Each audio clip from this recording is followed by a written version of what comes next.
সাংস্কৃতিক অঙ্গনে প্রাণ চাঞ্চল্য ছড়িয়ে তুরাগ শিল্পীগোষ্ঠীর আয়োজনে অনুষ্ঠিত হয়েছে উন্মুক্ত গানের ক্লাস। অনুষ্ঠানে প্রধান অতিথি হিসেবে উপস্থিত ছিলেন সমন্বিত সাংস্কৃতিক সংসদ সসাসের সাবেক নির্বাহী পরিচালক আব্দুল্লাহ আল নোমান। বিশেষ অতিথি হিসেবে উপস্থিত ছিলেন সসাসের সাহিত্য সম্পাদক তানবীর আহমাদ শিবলি।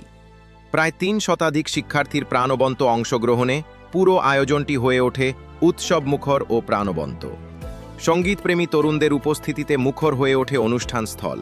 গানের চর্চা, সাংস্কৃতিক বিকাশ এবং নতুন প্রজন্মকে সুন্দর সংস্কৃতির সাথে সম্পৃক্ত করার লক্ষ্যেই এ আয়োজন অনুষ্ঠিত হয়। অনুষ্ঠানে আরও উপস্থিত ছিলেন তুরাগ শিল্পী গোষ্ঠীর পরিচালক, সহকারী পরিচালক সহ সংগঠনের বিভিন্ন পর্যায়ের দায়িত্বশীল ব্যক্তিবর্গ। অতিথিরা তাদের বক্তব্যে বলেন, সুস্থ সাংস্কৃতিক চর্চা সমাজ গঠনে গুরুত্বপূর্ণ ভূমিকা পালন করে। তরুণদের মাঝে নৈতিকতা, সৃজনশীলতা ও দেশপ্রেম জাগ্রত করতে সাংস্কৃতিক কর্মকাণ্ডের বিকল্প নেই।